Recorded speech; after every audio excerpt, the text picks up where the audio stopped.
What if you were the villain in every romance story, the ambitious, career-focused woman who never gets the happy ending? And what if, for once, the story was actually about you? Today, we're diving into Book Lovers by Emily Henry, a romance that flips every cliché you think you know. This is not the typical small-town love story. This is not the city girl becomes soft and changes her life story. This is something different, something smarter, something more real. Because this book asks a simple but powerful question. What if you don't need to change who you are to deserve love?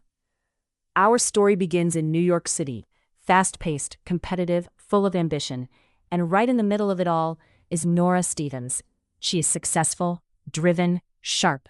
She's a literary agent, someone who builds careers, negotiates deals, and understands the publishing world better than most. She's not the dreamy heroine, she's not soft and quiet. She's the woman who works late, thinks fast, and always stays in control. And because of that, people often misunderstand her. In romance stories, she would be the woman who gets left behind, the too serious girlfriend, the one the hero leaves for a simpler life. But here, she's the main character. One of the most important parts of this story is Nora's relationship with her sister, Libby. Libby is the opposite of Nora. Warm, emotional, dreamy. She loves small towns, she loves romance stories, and she believes Nora needs a break. So she convinces her to take a trip. Not to a glamorous destination, but to a small town, the kind of place straight out of a romance novel. Quiet streets, local shops, friendly people, and the promise of something different. At first, Nora resists, because this is not her world, but she agrees, for her sister. And that decision changes everything, because the moment she arrives in this small town, she runs into someone she never expected to see again. Charlie Lastra, an editor, sharp, reserved, and someone she has clashed with before in the professional world.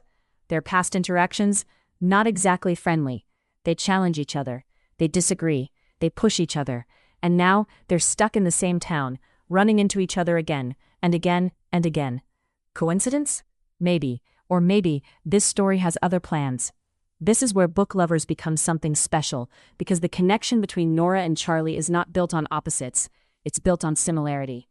They understand each other, they think the same way, they move at the same pace, they don't need to explain themselves, and that creates a completely different kind of chemistry, not explosive, not chaotic, but intense, focused, and deeply emotional. Their conversations are sharp, full of meaning, full of subtext, and slowly what starts as professional tension turns into something more. Here's what makes this story stand out. It refuses to follow the usual rules. Normally, in romance stories, the city woman goes to a small town, learns to slow down, changes her life, and stays there for love. But Nora? She doesn't want that. She doesn't dream of leaving her career. She doesn't want to become someone else. And that's the conflict. Because she starts to feel something real for Charlie. But she also knows her life is in New York. Her identity is tied to her ambition, so the question becomes, can you have love without losing yourself? Underneath the romance, there's something deeper. Nora's life hasn't been easy. She had to grow up quickly, take responsibility, be strong when others couldn't. And because of that, she built walls. She became independent. She learned not to rely on anyone. And that strength, it protected her, but it also isolated her. And through her relationship with Charlie, those walls start to crack. Not because he changes her, but because he sees her, fully, clearly, without judgment, and that changes everything.